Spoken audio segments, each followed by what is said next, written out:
This is a Ben Frank Connection presentation.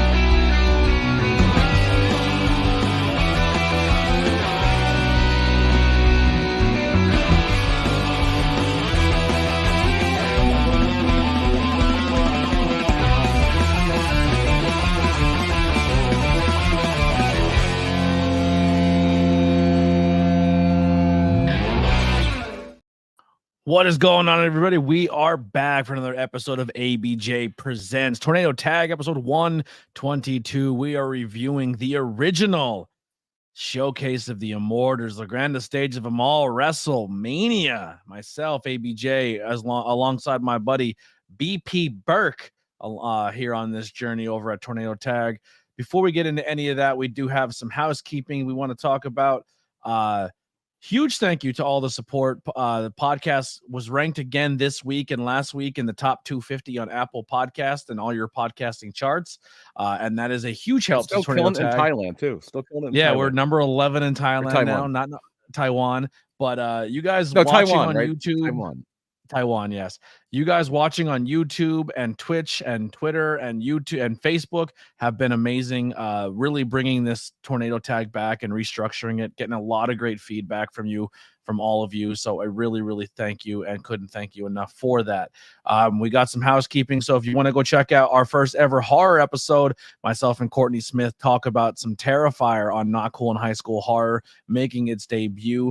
On Tuesday, I'll be live again with another horror episode with our buddy Charles Moran, huge pro wrestling fan, as well as a huge horror movie guy. We're going to talk Evil Dead Rises and a little bit about his business, Horror Prince, and how you can support him. And then our last interview of the month, Dante Elizabeth James, huge social media influencer, super entertaining over on TikTok, over 600,000 subscribers, killing it over there. Cannot wait to talk to James, or Dante James on Thursday. And then we'll be wrapping up the month with the history of Dusty Rhodes right here back on Tornado Tag Podcast. New merchandise is available right now. If you want to grab that WrestleMania merch, it's available on TeePublic and Teespring. That logo will go away the week after WrestleMania. So this is a limited run.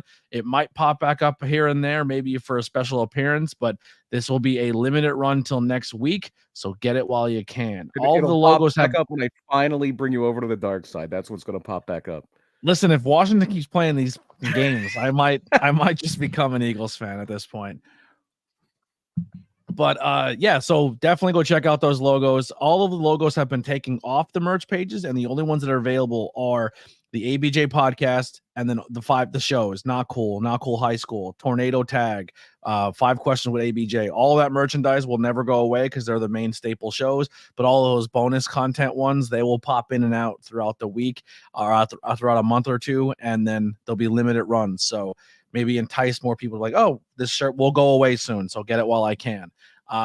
Limited, pretty much all edition. Yep, limited edition. Limited editions. Anything you want to plug, BP, before we get started? Yeah, I got a fairly busy week this week. Between now and the Dusty episode on Thursday, I will be at Pilgaroo Brewing hosting Wrestlemania Trivia in Pottsville. So if you're local, stop by. You might be able to win because I'm not playing, I'm hosting. And I wrote the questions. So then I have a few other things going on, wrestling wise. PPW, of course. PPW Super Show 4 is going to be April 20th. I'll bring it up like every week. And then the YouTube page, PPW Wrestler Entertainment on YouTube. Some big things coming there. So keep an eye on that as well. Very exciting. Also coming up on the 20th, if you're in the area, if you're not going to PPW, head over to New Era Pro Wrestling, where the senior commentator Anthony Black will be holding it down for their debut show. So tickets are available now. Also, we're on dueling shows. Rivalry. Yeah. No ill will whatsoever. All love. The New Era local scene wins. Yeah. Not at all. So the big thing is what we want to start doing as well, and I want to extend this from New Era, but also to PPW. If anybody who's not in the area wants to buy a ticket for any of these shows, but say, hey, I live out of the state, but I still love what you guys do on the podcast, we want to extend that offer of, hey, you can buy subscriptions to the site and help us, keep the podcast lights on, or buy a t-shirt, wherever it may be. But we always put the links below for PPW and all these different things. And we will start doing so for all of these shows, putting the links for their Eventbrites and how you can buy tickets. Even if you can't attend, buy a ticket, and we're going to talk to the people at PPW, and the New Era people are already aware. Even if you put it down as ABJ podcast or something along those lines, that we could either do that as a donation to the promotion through the podcast, through our fan base, or that could be a comp ticket for someone maybe who wants to come see wrestling, that we say, hey, we have one comp ticket. It's a family of whatever. This kid gets in for free, courtesy of the ABJ podcast. And this way we can support independent wrestling through this channel, and you guys can by not being able to go to the shows. And of course, we'll hook you up with links that you can watch them on YouTube or wherever they may be. But I think it's a fun way to get our audience involved and maybe support some local independent wrestling scenes in the Northeast that we can help with our voice and our possible influence, We're power brokers. We're influence peddlers. Dope idea though. If hey, I got 6 tickets from the ABJ podcast, people buy, and then be like, oh yeah, they're cool. Comp, take them as a donation. That's very cool. Yeah, I think it'd be a dope thing to do for the audience. There is a little delay between me and BP tonight. I've been having internet issues most of the day, so if you hear a gap between me and BP, is because there is a delay between us. I will try my best not to walk and step all over BP. If you can't do it from another country, we could figure something out. Well, you can, if you PayPal me, I'll buy their ticket and I'll give you the receipt or whatever you need for it, and then we can say, hey, this was comp. If you have international issues, we will find a workaround. So this week in wrestling, it's Mania's been kind of on the push from as it's been going. Really nothing glaring or insane happening over on the WB side. We're still pushing our way to Mania that's coming up. I know kind of a face off with Roman, and he said come alone, but then Roman tricked him, but Cody had his number too. A lot of the same over on the WWE side. AEW has the debut of Mercedes Moné. Kind of came out to the same promo she did the same week when she debuted, and Okada had us a couple matches, and some of the matches they've been putting together are like, holy shit, we're getting this person for this person. These are some pretty fun matchups coming up over on the AEW side. Yeah, it was very interesting to see Okada, just because Okada's big strength, and I hear this a lot about Okada. People like, well, I'm not as impressed as I thought I would be, because he doesn't really do a lot of flashy moves. He does like a drop kick. He does the Rainmaker clothesline. He's a beautiful drop kick, but he's not like a Will Ospreay. Where he's gonna dazzle you with these moves you've never seen before. But what Okada does really, really well, probably better than anybody, is he can really effectively wrestle whoever he's with. He can wrestle their match, and Okada is very gifted at that. And it was really cool to see Okada come in and basically be a very traditional American style heel. Who does Okada? Well. Who do you see shades of older, maybe an older wrestler, American wise, that you would compare to an Okada? Not even older. I think he is almost like a Japanese version of Randy Orton, where again, I was going to say nothing is. Go ahead. I'm sorry. Finish your thought, because we have that delay. It's my bad. No. I was stopping for you again. Yeah, I was going to say he reminds super off the page as far as what he does, but he executes so well. Yeah, he reminds me a lot I'm done. A Ricky the Dragon Steamboat, where he will have the same style match where he has a little bit of flash, but not a lot. Very technical, very good, good overall, but still very versatile and can wrestle anyone's style match. I get a lot of Ricky the Dragon Steamboat vibes from Okada. But yeah, the only thing with Steamboat, Okada is like a wrestling chameleon, and Steamboat was the thing Ricky Steamboat was probably more famous for than anything is he was never a heel. Yeah, absolutely. All right. This delay is going to be a little challenging. I think what I might do is while we start the WrestleMania talk, I'm gonna try to reset, so you might pop on Okay. the screen by yourself, and then I'm gonna try to do that. Yeah. So But go for it. Go for it. yeah, It's a so I'm little. gonna do the quick rundown, and then we'll get this going because I am bogging down like crazy. So WrestleMania 1, it was the inaugural WrestleMania of a pro wrestling pay-per-view hosted by the World Wrestling Federation, WWF, now WWE. Took place March 31st, 1985 in Madison Square Garden, New York City. The attendance of the event was 19,121, and the event was seen by over 1 million viewers through closed circuit television, making it the largest pay-per-view showing of a wrestling event on closed circuit television in the United States at the time. It would contest 9 professional wrestling matches. The main event will be your Hulk Hogan and Mr. T versus Paul Orndorff and Roddy Piper. Also, Wendy Richter will be Richter will be accompanied by Cyndi Lauper. As well as appearances by the U.S. Express, the Iron Sheik, Nikolai Volkov, boxing champion Muhammad Ali, and baseball player / manager Billy Martin as a ring announcer. Also Liberace as a timekeeper. This was what we said. It was in the Civic Center. I'm sorry. The technical glitch ended. There was a technical glitch that happened in Pennsylvania that we might get into, but trying to think if there's anything else I want to cover. Philadelphia Civic Center. Yeah, I think something like I read something. I know read that. too far. And I didn't actually mean to read that. But commentators will be Gorilla Monsoon, Jesse Ventura, interviewer Gene Okerlund, and Lord Alfred Hayes, ring announcer Howard Finkel, and Billy Martin, and referees will be Jack Lutz, Dick Kroll, Joey Morella, Pat Patterson, and Henry Turnova. Like we said, Liberace will be a special guest timekeeper, special guest outside referee Muhammad Ali, and other special guests will be the Rockettes, all showing up here tonight. Yeah, very New York heavy as far as the celebrity guests there, which makes sense. The event is in New York. Are you gonna duck out here? He is gonna duck out here. So one of the things that's really interesting there, not on pay-per-view. So the WrestleMania 1 was not on pay-per-view. It was a closed circuit event where you went to a movie theater, a big like a casino, a hall of some sort, anywhere we could fit a lot of people in, and you would basically buy a ticket to go watch it there. And they still did do closed circuit for a little while for like WrestleMania 2, WrestleMania 3, but they would actually get pay-per-view proper a little bit later in 1985 with the Wrestling Classic.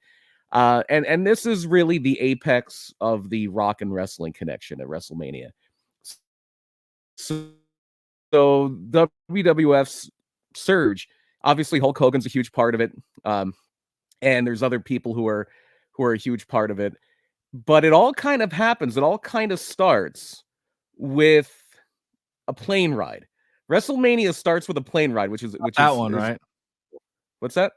Not that plane ride, right? No, not the plane ride from hell. it just so happened that Cyndi Lauper was on a plane with Captain Lou Albano, and they got to talking, and then wound up that Cyndi Lauper took a liking to him. They were friends throughout Lou Albano's entire life, and he was cast in the video for Girls Just Want to Have Fun, which was Cyndi Lauper's big hit song. And it's actually one of the things we'll talk about while we're running down the actual show is how many different pieces of music, like all the music you heard on this show was not the actual music that was played at the arena that day. It was all dubbed in later because of rights issues. Like Gotcha. every single one of them. Starting with so Albano comes in, and Cyndi Lauper's manager and producer and I either boyfriend or husband at the time, who was with her, David Wolf, was a huge wrestling fan. A huge wrestling fan. And I think it was more of he was into it more than she was. And because she was so busy, she was like a megastar. It's weird because celebrity's a little bit different now. It's not like if they would have gotten Taylor Swift to do an angle. I don't think Cyndi Lauper is quite that big. But it'd be like if they would have gotten like a Miley Cyrus at the peak of her fame or somebody like that to do something in wrestling. I think that's kind of roughly what it would be like. So they do this feud with Albano. Albano was a heel at the time. Albano and Lauper, where Albano's like a sexist. Albano is runs down women, runs down Cyndi Lauper in particular, and he winds up managing the Fabulous Moolah. And there was a huge huge event in the summer of 1984 where WWF had a special on MTV called the Brawl to End It All. And up until I believe either it still is the most watched show on MTV history, or I'm pretty sure it finally got beaten like the late 90s by one of the VMAs. But for the first about 20 years almost that MTV existed, this wrestling special was the most watched show in the history of MTV. And it was just one match. It was like a half-hour special. And it was Wendy Richter beating the Fabulous Moolah and ending her not real like 28-year reign as the women's champion. So that after that, Albano turns babyface because now we're going to put the heat on Piper.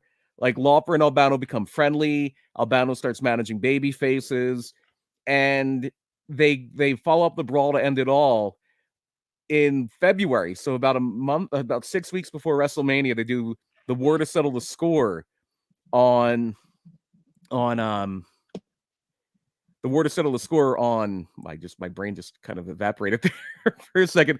They do that on in February of '85, and the lead up to this, they had people going like, "Piper, you're going down," because it was Hulk Hogan against Roddy Piper, and they even had Geraldine Ferraro, who shortly before this was the first woman on a presidential ticket. They got blown out, but she was the first woman on a presidential ticket. She was a part of the ticket that lost to Ronald Reagan. And so on one of these shows, I don't remember which one. I think it might have been the first one, the Brawl to End It All. There was a whole thing besides the match where Dick Clark was in there, and a gold record got broken over to present a gold record to Cyndi Lauper, which got broken over Albano's head. Piper threw Cyndi Lauper down. It was wild. And I don't remember which one of those shows that was on, but that was a big part of the lead up. And then also, while this is all happening, Mr. T is getting involved. Mr. T was in the crowd there. I think he came in and stopped Piper. Mr. T obviously was a huge star here. He was in the same movie Rocky III as Hogan a few years before this in '81. And then he's a huge star on the A-Team now too.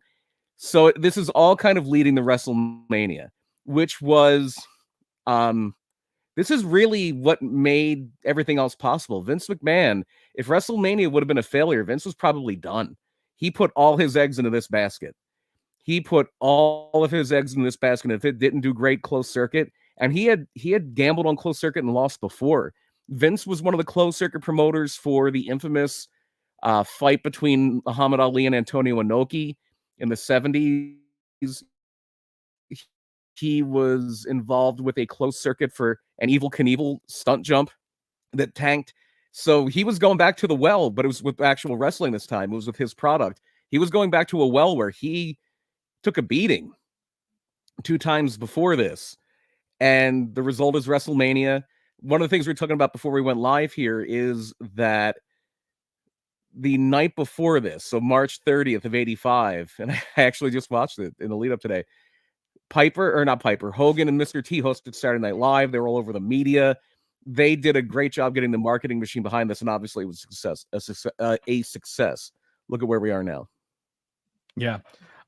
So for me, when this show starts, it took a little bit for it to find itself. And one of the questions I did having with this is like, there was some storytelling build up to it, but like my question was, Saturday Night Main Event wasn't really a TV show yet. Like there wasn't really like MTV, not besides the MTV stuff, there wasn't really like weekly wrestling television to tell this story or other stories. Like was there like, so how did people like tune in every week to the WWF product?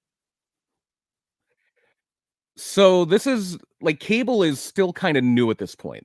So cable TV like USA, TBS, TNT is still kind of new, but it's getting bigger.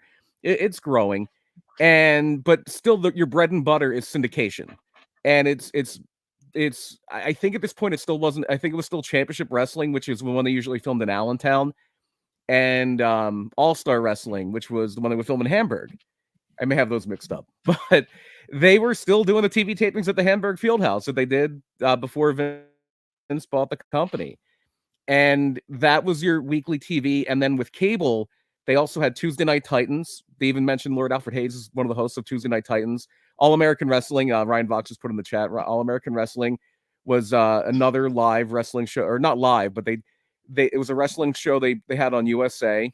And it's funny because when they first did All American Wrestling, they would show other people besides the WWF, but they would show people they intended on stealing. Like if they were if Vince is thinking like, okay, I'm probably going to sign Ricky Steamboat, and Ricky Steamboat's working for Mid-Atlantic, he's going to showcase Ricky Steamboat and then steal him out from under Jim Crockett. And he already has like TV exposure.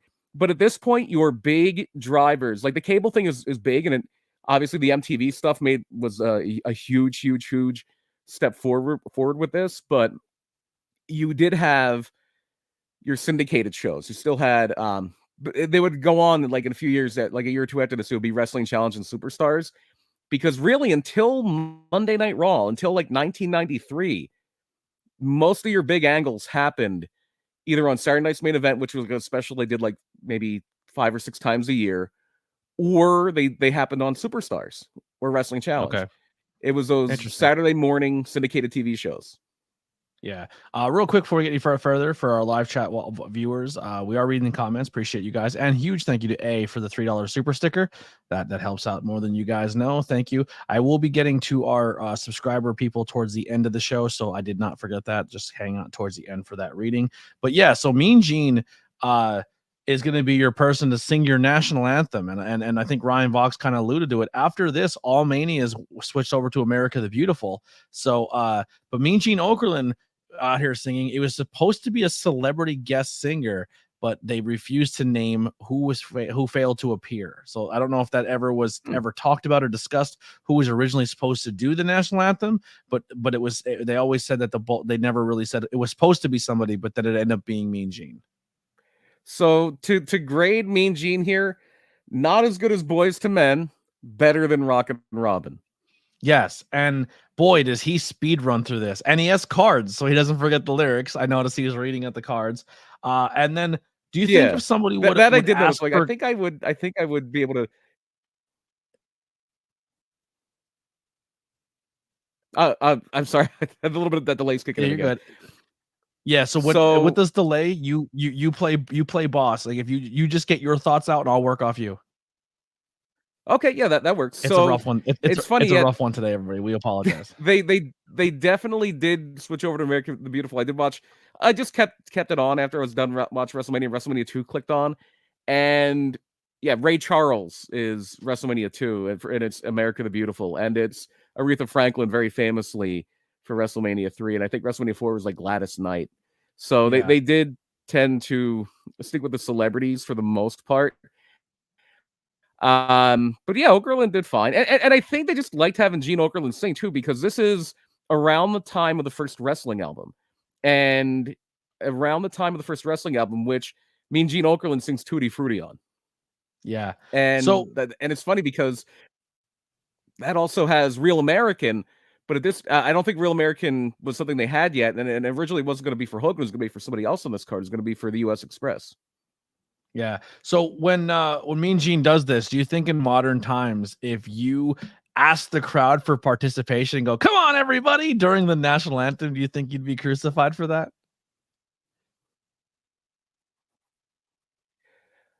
Maybe. Some people tend to be very traditionalist. I know, but sometimes people change it up too. Like I know Steven Tyler from Aerosmith, he would, as opposed to all the other Steven Tylers we know, he would do the national anthem a lot. And whatever the event was, like if he did it at the Super Bowl, the land of the free and the home of the Super Bowl, he would always work the name of, be the land of the free and the home of WrestleMania. But however he did it, I was trying to think who did WrestleMania 6, but I remember they were in Canada, and it was Robert Goulet, who was brought up on the show. I think Ventura actually compares Mean Gene to Robert Goulet. Yeah. So there's a few things that I just want to point out at the beginning, and you can kind of touch on some things right away for you before we even get in any matches. Opening video, rough production. Some of the production stuff here, you can definitely tell they're learning as they go. Well, the thing about the opening video too, the thing about the opening video is this is the first part where the music isn't the actual music. So the music that was to go with that opening video was Easy Lover by Phil Collins and Philip Bailey. That was like the original WrestleMania theme. But yeah, their production, just going from WrestleMania 1 to WrestleMania 2, the production is night and day different. The lighting's so much better. This looks like just any Madison Square Garden house show, really. And when I mentioned earlier that the night before this, Hogan and Mr. T, and I think this was like in the afternoon. I think like WrestleMania 1 was at like 1 o'clock in the afternoon. It was a matinee. So like 12 hours before this, Hulk Hogan and Mr. T are hosting Saturday Night Live, which was run by Dick Ebersol, who wound up becoming a big TV executive, big shot with NBC. He's the guy who greenlit Saturday Night's Main Event. And that started later this year. I think the summer of 85 is when you had the first Saturday Night's Main Event. And he really did a lot to modernize WWF's production. He helped with the cameras, the lighting, and it looks completely different. And they don't really stick the landing with production on a WrestleMania until WrestleMania 3. Yeah. And then I absolutely love, and I want more wrestling productions to do this. And if you're watching independent wrestling ones, please bring this back. And plus, people like BP get more work. I love the pre-match promo where one guy's on one side of Mean Gene, one guy's on the other, and all one does is one steps away and the other one steps in, and they just work off each other's promos against each other. Yeah. And I think every wrestling promotion should do this. Coin flip, you do your promo, walk away, you do your promo, and that's what we're putting out before a match, because I love that flow. That's what makes Mean Gene what we now know as Mean Gene, of his backstage interview skills. And I think it's something in pro wrestling that kind of gets away from, but this is your early day pro wrestling. This is what I personally love the best, is just those quick little promos. I'm going to go out, I'm going to do this, I'm going to do that, and then back to you ringside. But also on that note, the lordship Alfred Hayes is not my favorite ringside guy here. He looks absolutely terrified. He's trying his best, but people are walking right in front of his shot. He's just not in a good space. It's an absolute nightmare for Alfred. But Mean Gene definitely shines bright through here, through the backstage segments. And also, it looks like a New Japan show. Or an indie show. There is 9,000 photographers. Commentary tables up pushed. It looks like the old Hamburg Fieldhouse, where commentary is right up against the ring, how that old school feel. The timekeeper's right next to the ring. Like, everything's so tight to that ring, and there's so many photographers. It really gives that old school ringside thing. But imagine paying today's money for front row seats, and all you're looking at is the back of a cameraman the whole time. Like, you're like, oh, get the hell out of here. Yeah, they don't really do the shot where they stand on the apron anymore. I guess because there's so much more flying and things like that. They used to always have the camera guys like right up on the apron, and they haven't done that in a long time. Now, like, yeah, just being we went to a Raw at the end of 2022, and the camera guys there in WWE now don't move. They might now, they changed production, but they didn't move. They were just parked in the two bottom corners closest to hard cam and just stayed there unless there was fighting on the outside. Yeah. Another thing I noticed here too, the ropes. The ropes are not set like they normally are in modern day wrestling, because no one's using the ropes as springboards. No one's really going to the top rope. And if they are, man, those ropes sagged. Like, somebody would hit the rope and it would go almost ball to the second rope. And then there's some, like, the executioner gets in the ring early, and Whitney Rickner does it too. She literally takes the middle rope and the top rope and just smashes them together at one point, like, just kind of pulls the two ropes together. Like, they are just not set how you normally would in today's modern day wrestling. And it's just something that caught my eye. Like, they would hit those ropes that hard. I was like, oh, like, I thought they were going out. Yeah, it's definitely one of those older rings where there wasn't a lot of give either, because they had to support guys like Andre the Giant and Big John Studd. Those early, until the mid-90s, those WWF rings were notoriously hard to bump on. And then they also, WWF, and I think they still do this as WWE, they were one of the few promotions that would actually use rope and not like elevator cable or something a little stronger. They would use rope. Oh, wow. Yeah, those I just, it was really alarming. Like, when we'll get into our first match here, the executioner goes to the top rope for a spot, and he stands on that top rope, and that top rope's almost touching the second rope, and I'm like, oh my Jesus, that had to be terrifying. Some of these promos were doozies too. Some of these promos weren't the greatest, with the executioner, we don't know anything about him, but we know he's going to go for the leg. He's going for Tito Santana's leg. I like that. No, it sets up the psychology of the match. I thought it was fine too. It's one of the only matches on the show that actually did any in-ring psychology too. Like everything after this, they kind of stay away from that. But this, like, as an opening match, I think it does a great job because it sells the psychology of the leg. Tito is clearly going for his next opponent, kind of Greg Hammer Valentine. He's not looking through his opponent, but he's calling his shot. He how the match finishes, and then the whole working of the leg and the submission skills was a kind of a cool nod to get to your next matchup. So the psychology there too, it's a little twofold, because just to set the framework here, Tito Santana had recently lost the Intercontinental title to Greg Valentine. He was vying to get it back. He eventually does get it back not that long after this. And Tito Santana and Greg Valentine both would primarily win their matches with the figure four leg lock. So going after the leg is something that's psychologically sound for the feud, because the executioner is basically saying, I'm going to attack the leg, so I'm softening Santana up for Greg Valentine. Even if I don't beat him, I'm going to soften him up for the Hammer. And as it was said in the chat, the executioner is very famously Playboy Buddy Rose, who is a guy who is well, I think this is the only time he was ever the executioner, so it was just probably somebody's mask. I don't know why he just wasn't Buddy Rose. I don't know why he did it this way. He was wrestling at the time as Buddy Rose a little bit there. He's most known WWF-wise for his run later on in the early 90s, because Buddy Rose put on a bit of weight after this, and he was always billed as 318 pounds, but he would say he was 218 pounds. And they had this whole gimmick for him in the early 90s where he was trying to sell this stuff called Blowaway. It looked like boxed powdered laundry detergent. And he said, basically, all you have to do is rub this Blowaway stuff on you, sit in front of an electric fan, and it'll blow the weight away. But he always looked the same. And that's probably what he's most famous for. He was a former AWA Tag Team Champion with Pretty Boy Doug Summers.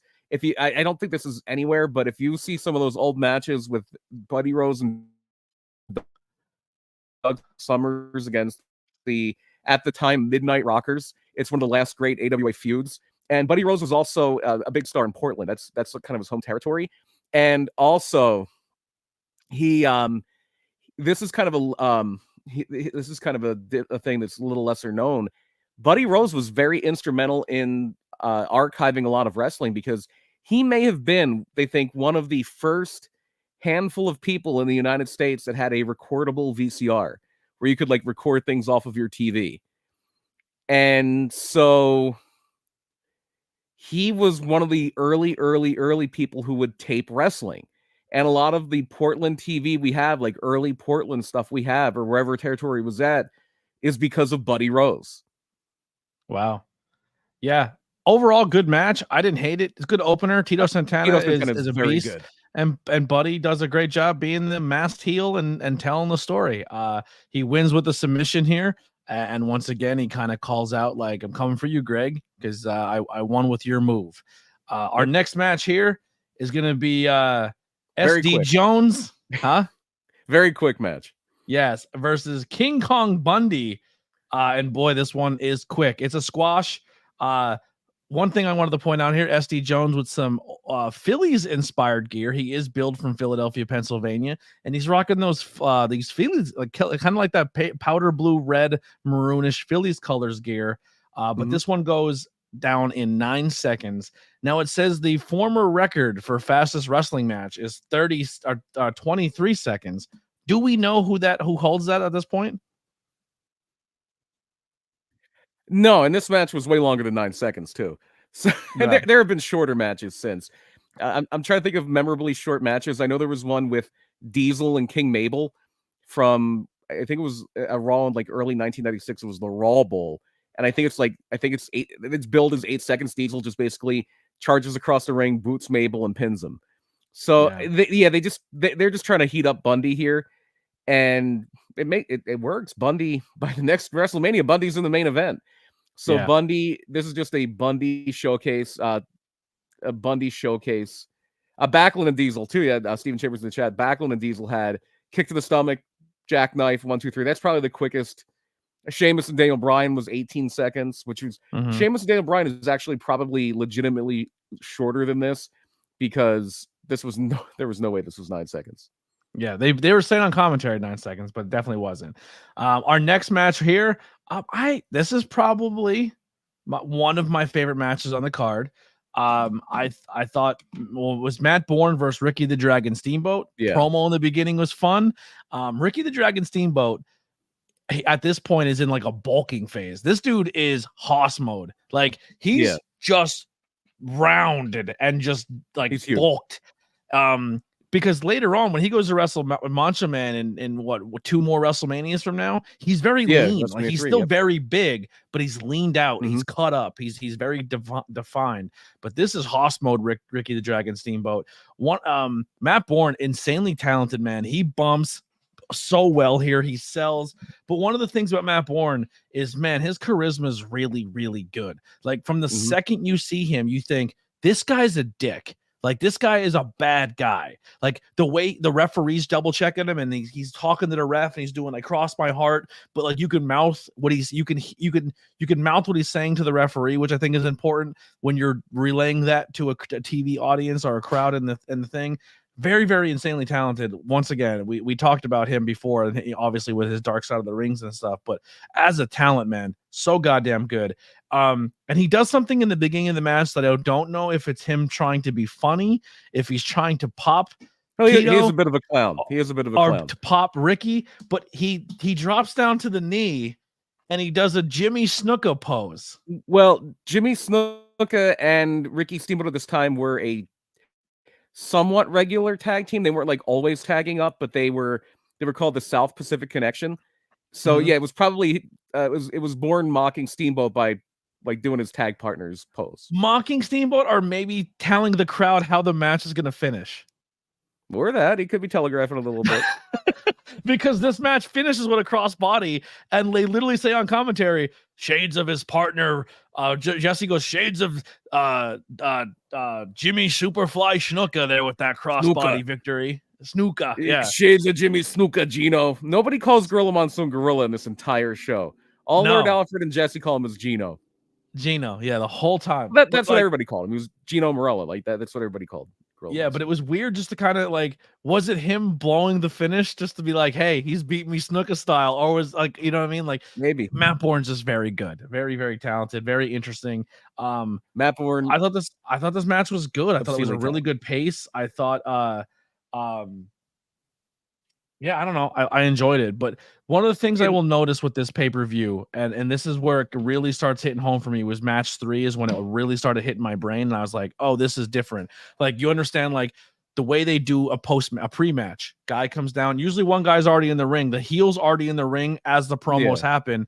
After the promo, the babyface comes out. So that's kind of different. And it doesn't matter if you're big build or not. Like you sometimes don't get an entrance unless you're the main event. If you're the secondary person, announcing the people in the ring, not like, so today's wrestling is the wrestler is coming to the ring, this guy from here, and then they get in the ring and they announce him again. And after every time someone's announced, they ring the bell.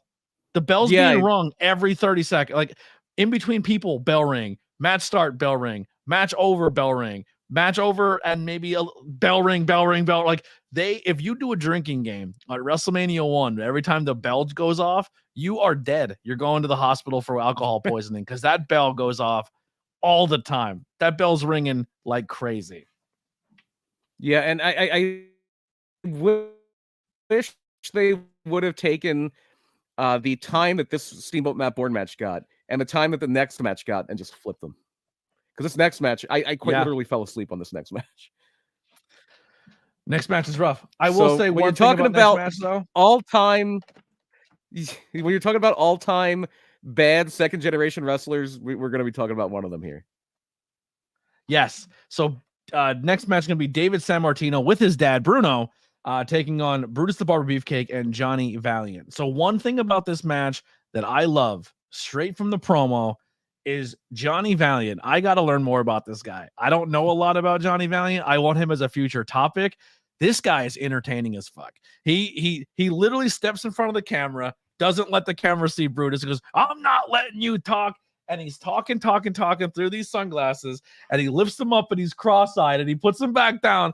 And as that happens, Gene is trying not to pop. Brutus is trying to bite his lip. Like, he's 100% popping everyone there.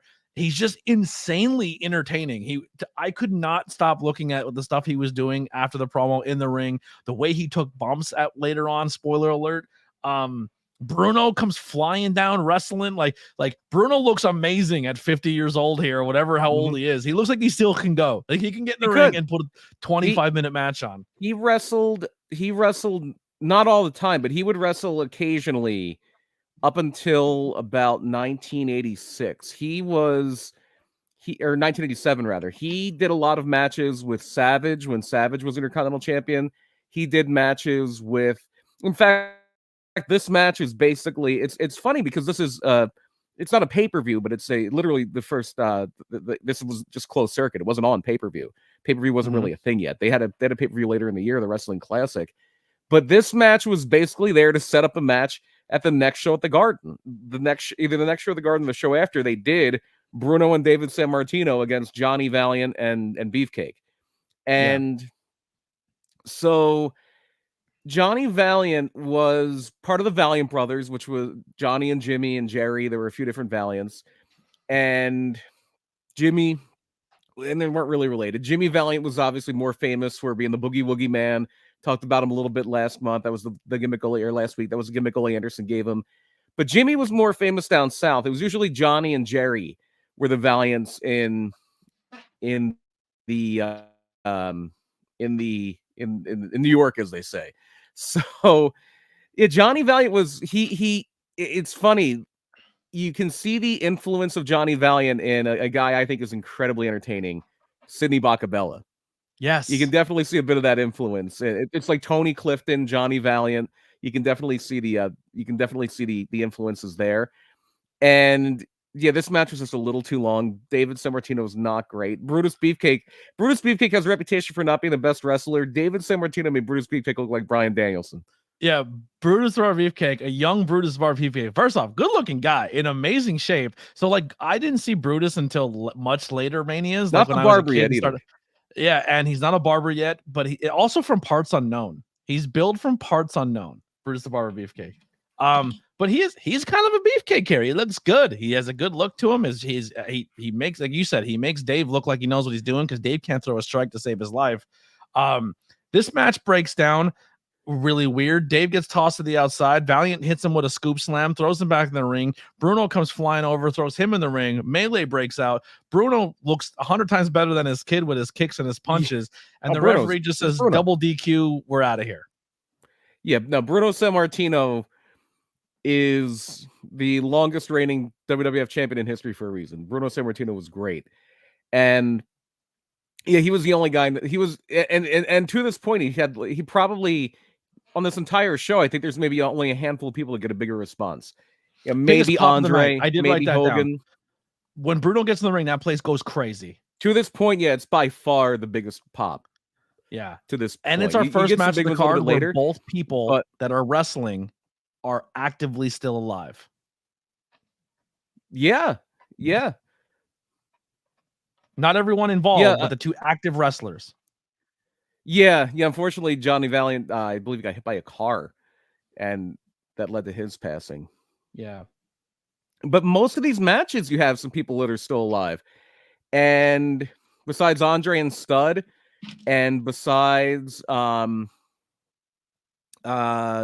Jones and Bundy, I think there's at least one person alive in every other match.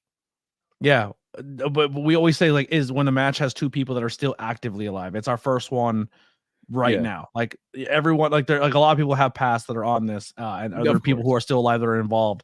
But this is our first where the two contenders are actually still alive. But yeah, it goes too long. The Bruno pop was huge. Valiant is insanely entertaining.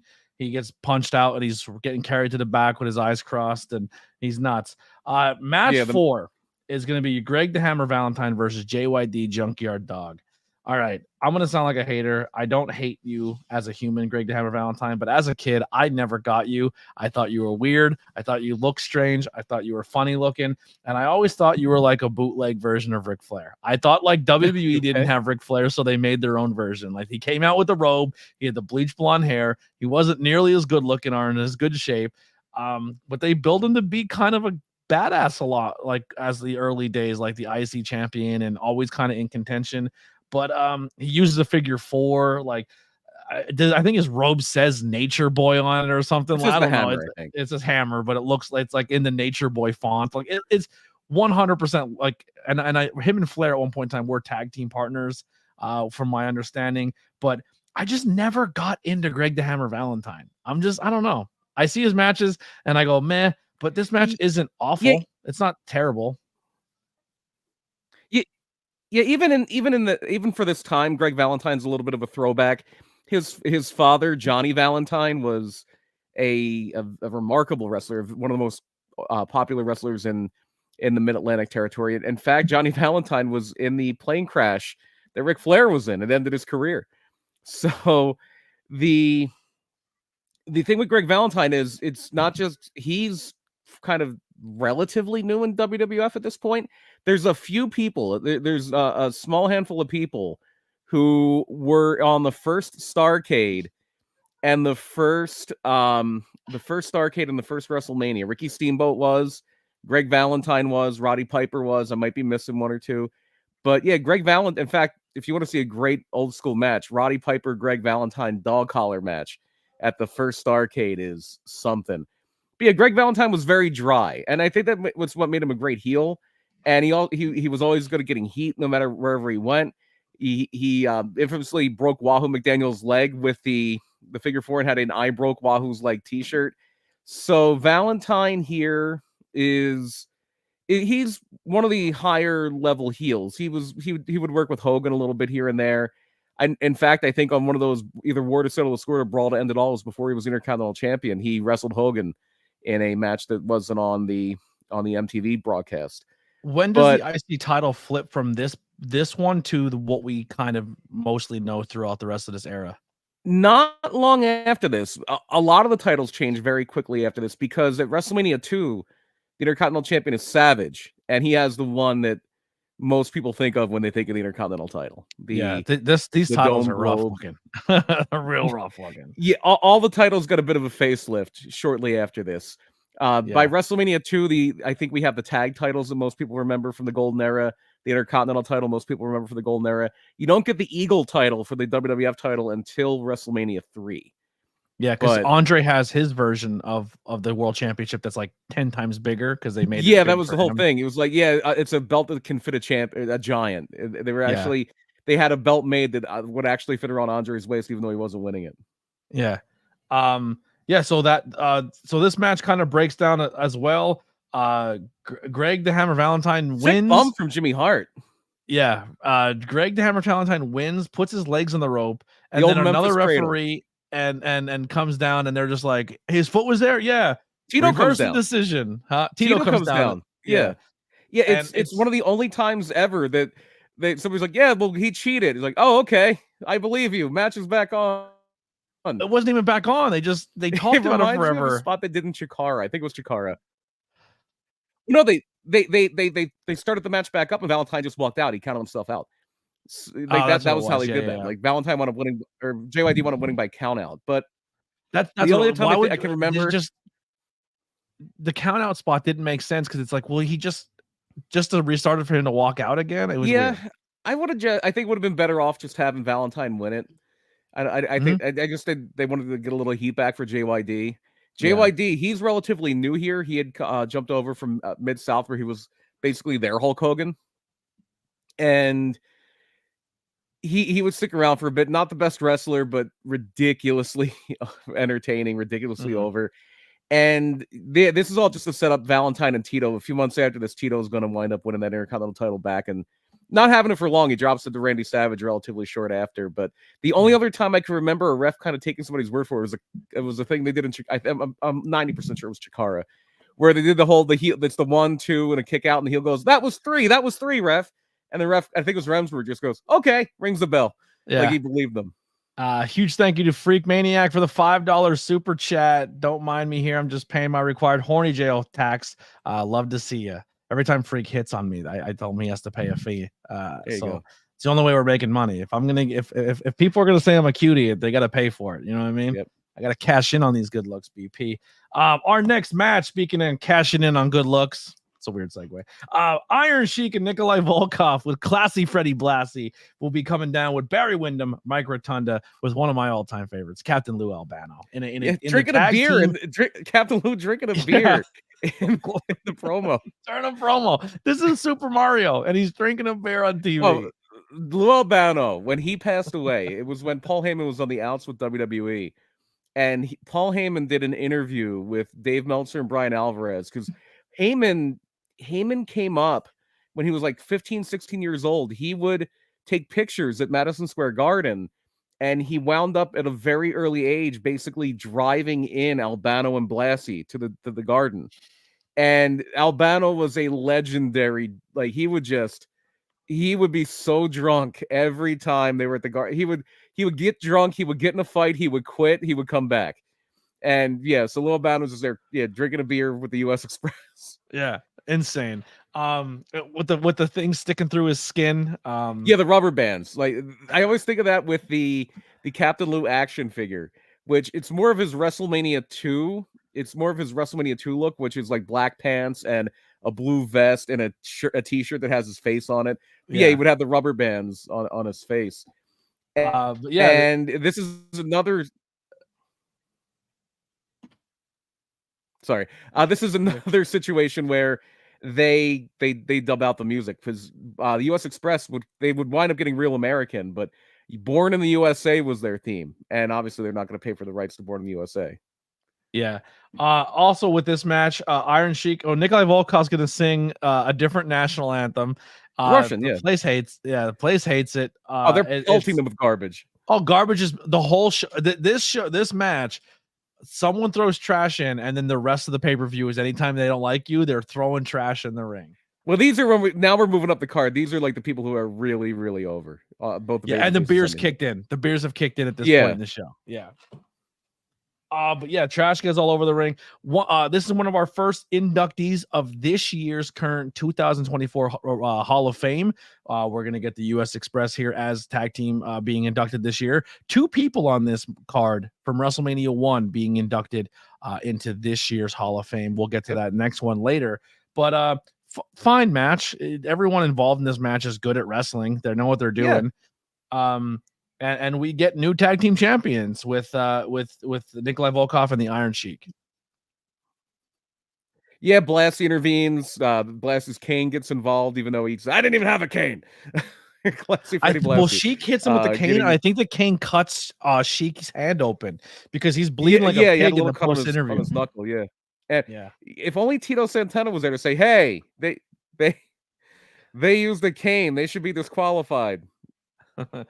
No goody two shoes over there. But so that was a fun.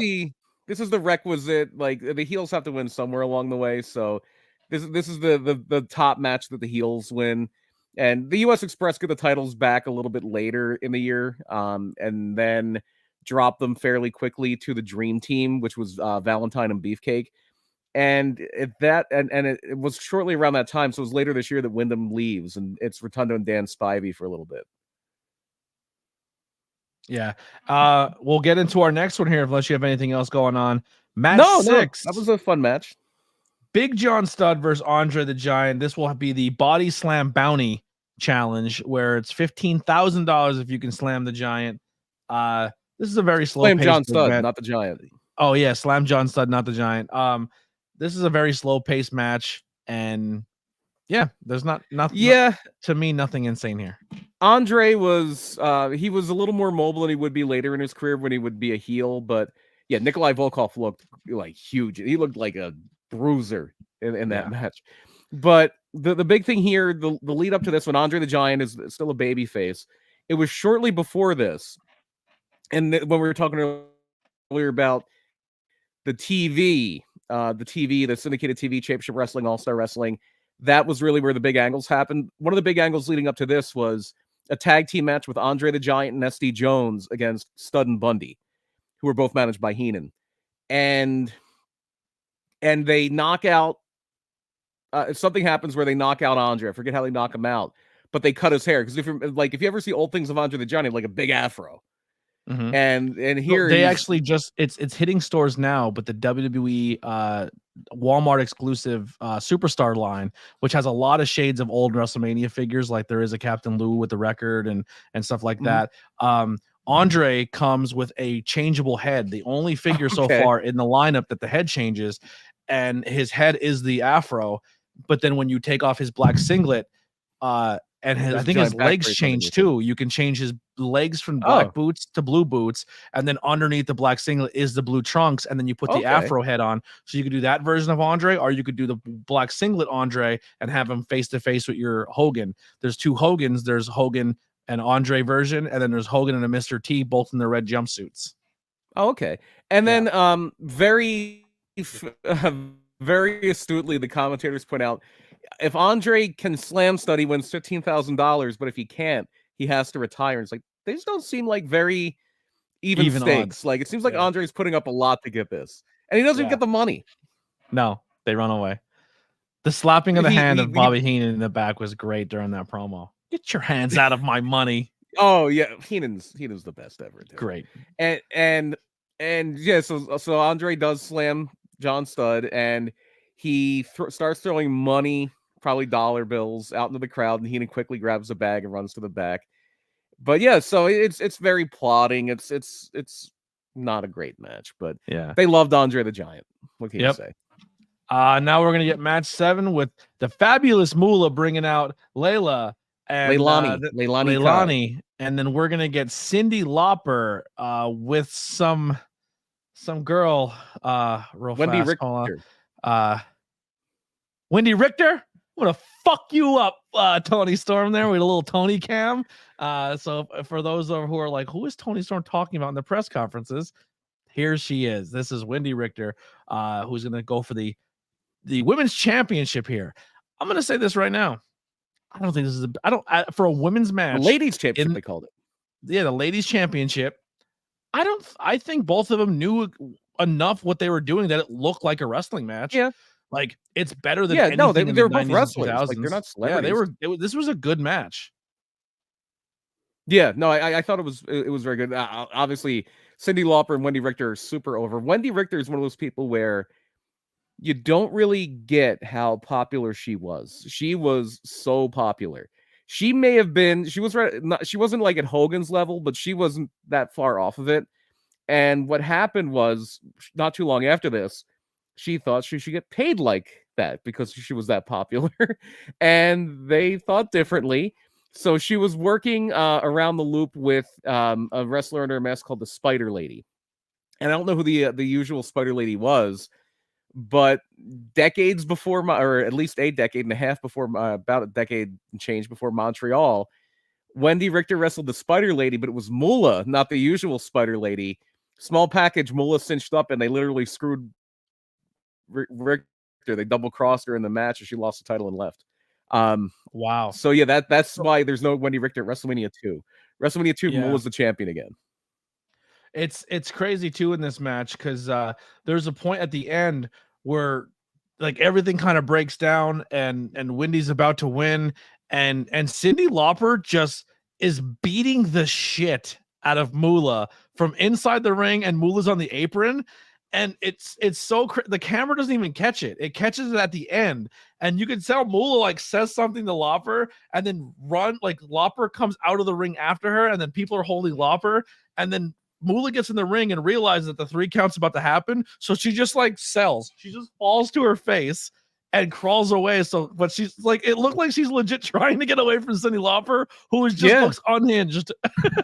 Yeah, no, Moolah knew how to make it work. Moolah knew. There's a lot of negative things you can say about Moolah, but she knew how to make it work, and she knew how to make Cyndi Lauper look like a competent manager. Yeah, and then she drop kicks the referee.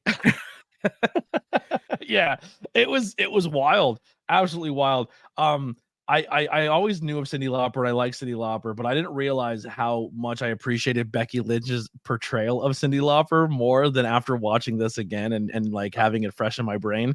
Yeah. Mm-hmm.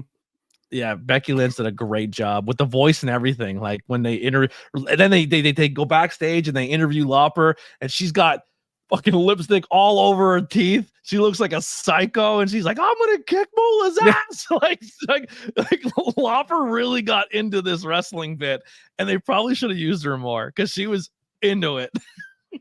Well, I mean, she was a huge star, and she did what. And I think shortly after this is when her and Dave Wolf broke up, and he was the one that was really in the whole wrestling thing. But yeah, she was fine. She is, if you're talking about celebrities that have had a huge impact on the course of professional wrestling, Cyndi Lauper is, and I'm not talking about people like The Rock who became celebrities from wrestling, but like celebrities who got into wrestling. Cyndi Lauper is at or near the top of the list of the ones that had the biggest impact. The only one I can think of that had an impact like at her level of really helping put WWF on the map is a little bit later Mike Tyson with Steve Austin, because that was where the tide really fully turned in WWF's favor when they had the Mike Tyson Steve Austin thing. Yeah. All right. Well, after that match, this is where it gets wild. They come down and your main event's coming up. We're finally hit match 8 here. And this is like your guest spot, central spot here. This is where they loaded the main event with like WrestleMania became known for celebrities for the first like maybe 10-15 years. They don't really do it anymore. But WrestleMania 2, I was just watching a little bit of that. They're all over the place in that one. But with this one, they really, besides Cyndi Lauper, who had been a part of their angles for about a year at this point, they really, really, really front load or back loaded the celebrities into this match. I think that's coming back. I think with TKO, I think you're maybe not in the ring as much, but I think you're going to see a lot more celebrity crossovers back in the pro wrestling. Dude, Monday Night Raws are like, this guy's in the crowd, this guy's in the crowd, this guy's got a CD coming out. Make sure you go. Like they're definitely loading the celebrity aspect back into it, which I don't hate. I don't hate it fully. Fine. I think it's a lot of fun. It brings new eyes to a product, and that's good. That's how you get new people to watch pro wrestling. Like love them or hate them, Logan Paul brought another audience. Like WWE doesn't hit 100 million subscribers if Logan Paul's not involved. I'm just being honest. Like he's helping a lot. But yeah, so we're gonna get Liberace's gonna come down and dance with the Rockettes, with the Rockettes, and then they're going to bring Muhammad Ali as the outside guest referee here. Muhammad Ali is definitely not the same Muhammad Ali that we remember as a world champion. I don't know if he's struggling at this point, but he's definitely like very mute. He's no facial expression really. Like he's not like we're used to see Muhammad and he's very slow. I believe this was toward the beginning of the onset of Parkinson's for him. Yeah. Which was rough to see. It was rough to see Muhammad Ali at that point in time. As a someone who's watched people put matches together, I don't know what they were trying to do with this match, because I thought they were trying to do more with like Piper and Muhammad, but it wasn't happening, or they couldn't get it to go down, because there's a point where Hogan gets dumped to the outside, and then I think something was supposed to happen with Mr. T and Orndorff, and then they both go out after Hogan, and then Muhammad Ali pushes everybody in, and then from that moment where it went to the outside to come back in, it seemed like the match never gained structure again. It was all over the place, and the entire time Mr. T just keeps trying to get in the ring, and Pat Patterson has to keep going over and stop roughing the match, like, hold this fucking rope and stay right there, and Mr. T's like, I'm getting in.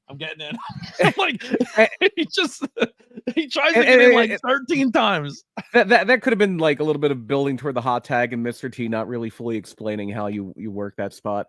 But that's also it's good that you mentioned Pat Patterson is the inside the ring official.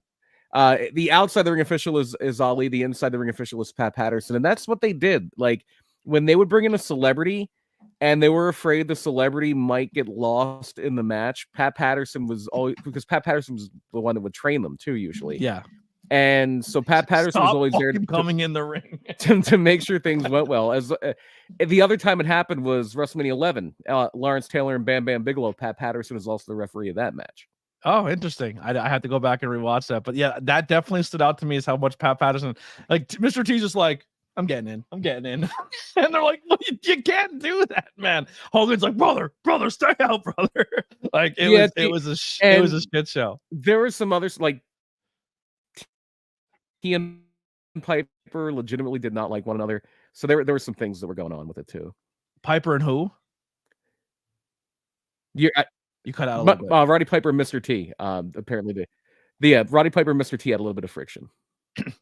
I don't know if it was friction, but Piper said only because you're a celebrity and I take myself very seriously as a pro wrestler. I don't think you should come in and pin me. Like, no, I wonder if there are people back then who are like, oh, Mr. T's taking a spot from somebody. He shouldn't be in the main event. It should be for somebody else. Yeah. Well, I mean, maybe it's okay. Yeah. In this moment, I didn't realize that Snuka was even a part of this. I forgot. Yeah. Like he's such him and Cowboy Orton are like kind of afterthoughts in this whole thing. But they're also there. Snuka comes out with Hogan and Bob Orton comes out with Piper. But yeah, so it's quite over. What's his name? I'm having a brain fart. Mr. Wonderful Orndorff. He is in insane shape. Like, you want to talk about probably the best body in WWE at that point in time? Mr. Wonderful is killing it. Orndorff was in incredible shape. And even in WrestleMania 2, he was still in. Well, yeah. Like obviously, like there's a lot of candies. Dr. Zahorian kept these guys in good stock. I know we talked about it in an older episode of Tornado Tag, but the moment where there was supposedly a fight where Orndorff was on TV, then immediately off TV because he try to fight somebody backstage, or way later he knocked out Vader.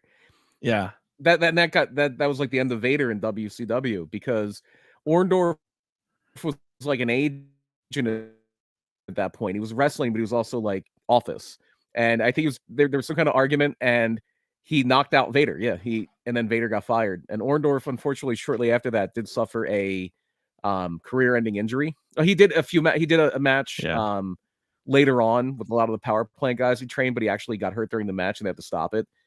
He had a really bad neck injury. As a matter of fact, like he had a neck injury where it caused muscle atrophy. So there's a point later on where one of his arms was visibly much bigger than the other. But Orndorff is a guy who doesn't really get his due as one of the top Hogan opponents in Hogan's run from like 84 to 93, 92, 93. People always talk about Andre. They talk about Piper. They talk about Savage. Paul Orndorff, especially that Saturday Night's Main Event in 86, the big event, which is a huge stadium show they did in Canada. Paul Orndorff was one of the top rivals of Hogan. And it's funny because they grew up like not too far from one another. You look visually at Hulk Hogan, and maybe it's just my hatred of him now. But you look at Hogan, and he's in his 30s. He looks like he's 60. He's the bald horseshoe going on, the handlebar mustache. His arms and chest are in great shape, but he always had that little bit of a belly. Like sometimes he was in great shape, sometimes he wasn't. His promos were just like, "Hey, dude," screaming all the time. And Orndorff was kind of like, he was like Lex Luger before Lex Luger. Like, this guy is a stud, and I feel like visually is the guy you go with at that point in time. Hulk Hogan was a phenomenon at this point, though. Like, and you could look back and say, "I don't get it," but I don't. I didn't get it then either. Like, I'm like, Hulk Hogan was a bum. Hulk Hogan had just it's something he had it, and you don't have it by having a great body or being able to talk or being a great wrestler. There's just that je ne sais quoi that certain people have. John Cena has it. The Rock has it. Hulk Hogan has it, and there's only a small handful. Bruno Sammartino had. He jumps off the screen at you, and that's what Hulk Hogan was. And Hulk Hogan was also he was very good at getting you to believe.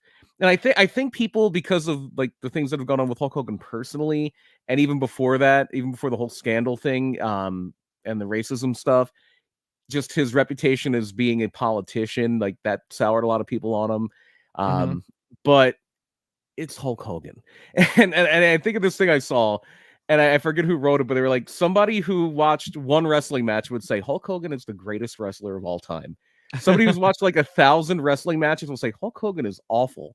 Somebody who's watched 1,000,000 wrestling matches will say Hulk Hogan is the greatest wrestler. I think he's not the greatest wrestler of all time, but there is something special about Hulk Hogan. Yeah, I don't even like I said, even as a kid, he didn't jump out. I mean, like everyone else did. Like I watched, like you said, you watch one, you're fine. You watch 5 or 6, it just got old very quick for me. But that's essentially going to wrap up WrestleMania. BP, what do you think of this show? It means something because it's the first one, but obviously it has its hiccups, it has its timing issues. There's a lot going on, but there's like I would say out of the 8 matches, I think there's like 4 or 5 decent ones that you can be like, oh, that women's match stood out.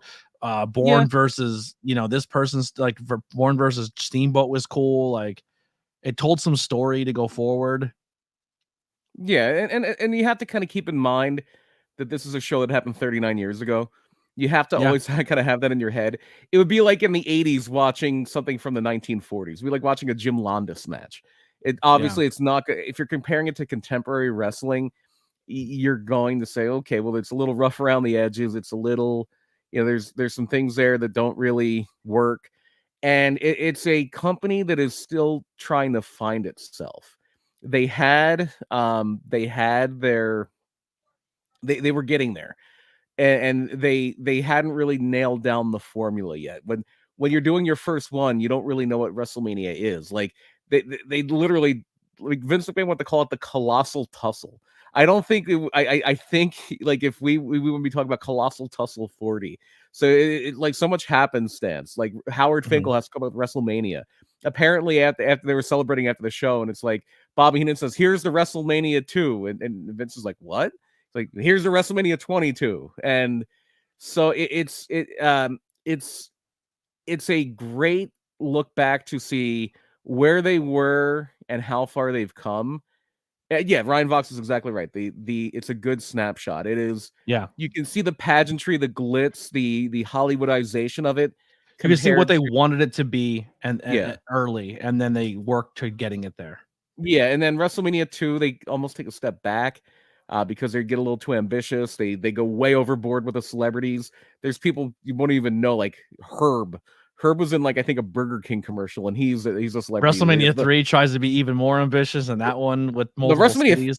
WrestleMania 3 delivered. Which one's the multiple cities? 2. Oh yeah, that one's bad. That's WrestleMania 2, in my opinion, is the worst WrestleMania. Yeah. And there's a few that are candidates. It's 2, 4, 11, 9, 27. They're usually generally considered like the worst ones. But the actual worst WrestleMania is probably the WrestleMania 2 or WrestleMania 9. But yeah, like Elvira's on commentary, like it's a mess. But yeah, WrestleMania 3, they finally stick the landing. They finally stick the landing on WrestleMania 3, and it's worth a look back. If you've never seen WrestleMania 1, don't go in expecting 2024 level wrestling. Like work rate wasn't a term anybody talked about in the 80s, but people did understand that, like, the WWE style was a little more, it was a little more vanilla. It was a little more kind of basic, and that's what WWE is. WWE is McDonald's wrestling. It's like, is it going to be the best meal you've ever eaten? No, but you know what you're going to get. Yep, absolutely. Yep. All right. For real quick, before we get out of here, I want to thank you guys who support the channel with some memberships. Real quick, Freak, I will get your intro videos done. I swear to God, I've just been so goddamn busy. But let's thank our tag team champions, Lily and James K, for our tag team memberships. And then we got our mid-carders, James, James M, CJ, DM, Andrea, Adam, Inspector Todd, BR, Stephen S, Devin, the Tribal Chief A, my little brother Austin with that membership, and then Freak Maniac with that world, our one and only world champion as of right now, Freak Maniac. I will get those intro videos done, I swear, and I will do the world champ shout out. So anything over world champ gets you you're in the intro outro videos. Everyone else gets plugs, just like you just got now. The secondary tiers, you find out bookings before anyone else, which will be coming up very soon. So if that's something you're into, I will be, I'm starting to get some interviews locked in for April, and we have some fun ones as well as movie reviews and stuff coming up very soon. A lot more guests coming to that. If you want to be on the podcast, hit me up. I'm done chasing people. I'm sick of getting told, yeah, I got you. And then I go for 8 weeks and then nothing ever happens, or I get left unread. I like what I do. I like the independent scene. But listen, man, when we talk mainstream wrestling and I do those live streams and we talk old school, it does better than the independent scene.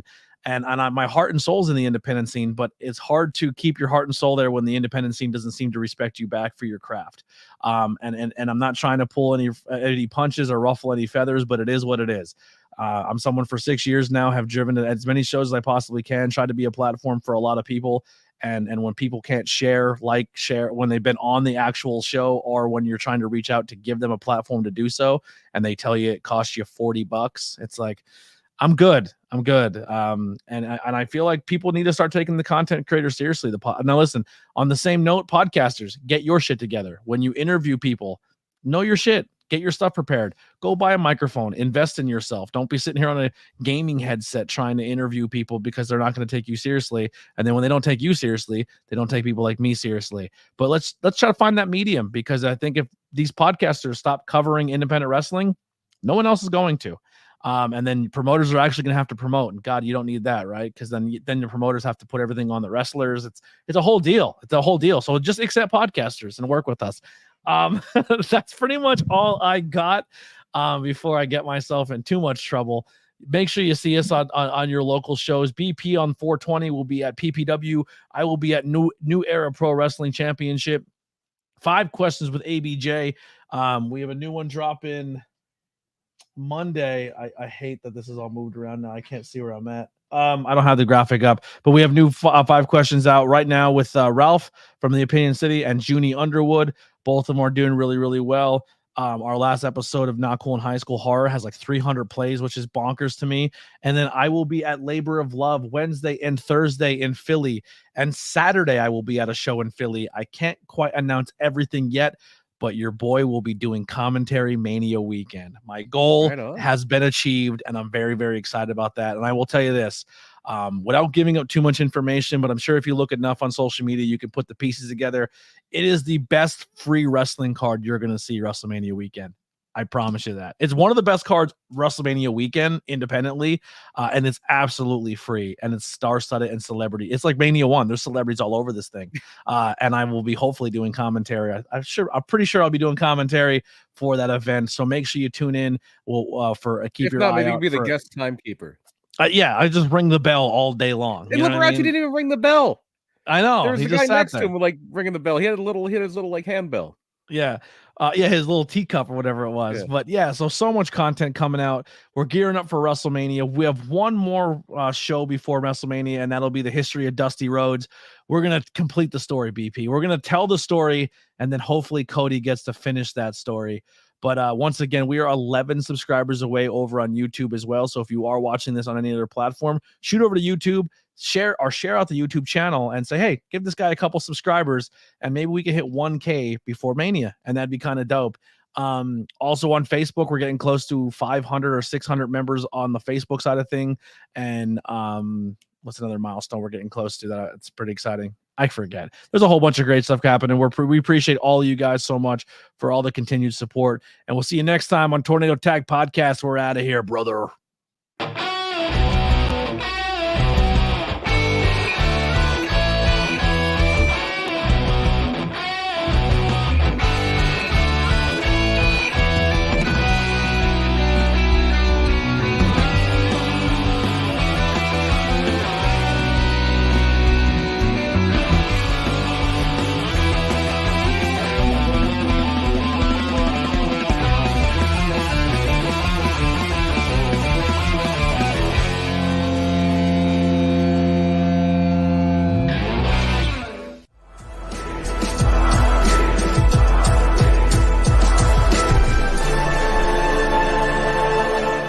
Thanks for watching this presentation. Like, share, and subscribe for more.